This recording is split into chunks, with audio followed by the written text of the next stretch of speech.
We have a voicemail number. That number is 219-2 David P. Here is a voicemail inquiring about exactly the scenario that I outlined earlier for election day and election week. Take a listen to this. Hola, David. Tomás from Chile here. I'm thinking the most likely scenario on election night is that Trump will declare victory because most Republicans will vote in person, and most of their votes will have been counted by that point.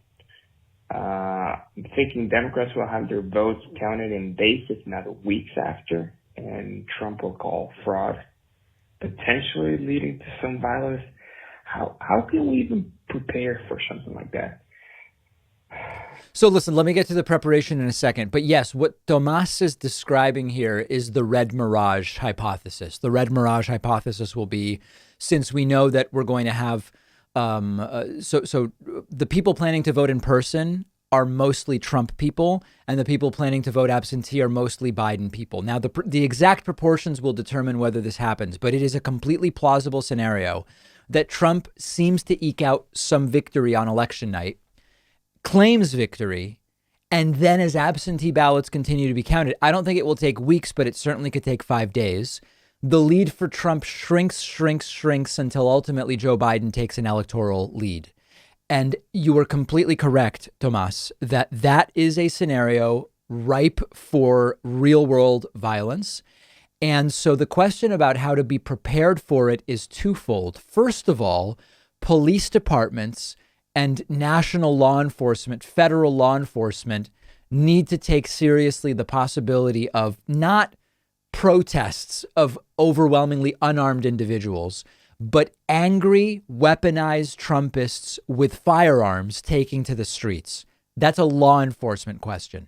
The political question is, we know, because Trump has said that they're going to do this, and people around Trump have said they've got an army of lawyers ready to go.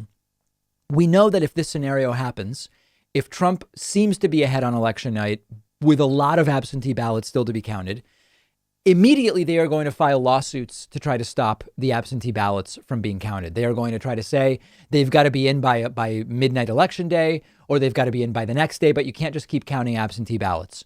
Whether they will get away with it, I don't know. But Democrats and Joe Biden's campaign need to have a proactive plan for how they are going to fight that in court. Now, unfortunately, when Trump brags he's put in place, is it 200 something, 300 judges at this point?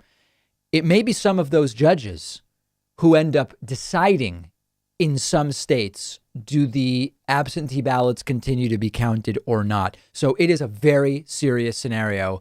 And I don't know if Democrats are going to be prepared. If history is an indicator, Democrats may well not be prepared for that. And that's very, very scary. On the bonus show today, we are going to talk about the pandemic remaining the top issue for voters going into November and what effect that is likely to have depending on what happens with the virus in the next 8 weeks. We're also going to talk about calls to end open carry of firearms, period, as an institution. And lastly, Jacob Blake's father is now receiving death threats. Jacob Blake, of course, is the young man who is now paralyzed after being shot in Kenosha, Wisconsin. And now his father is the one receiving death threats. It's unconscionable. And we will talk about all of those stories and more on today's bonus show. Become a member, get instant access at joinpakman.com.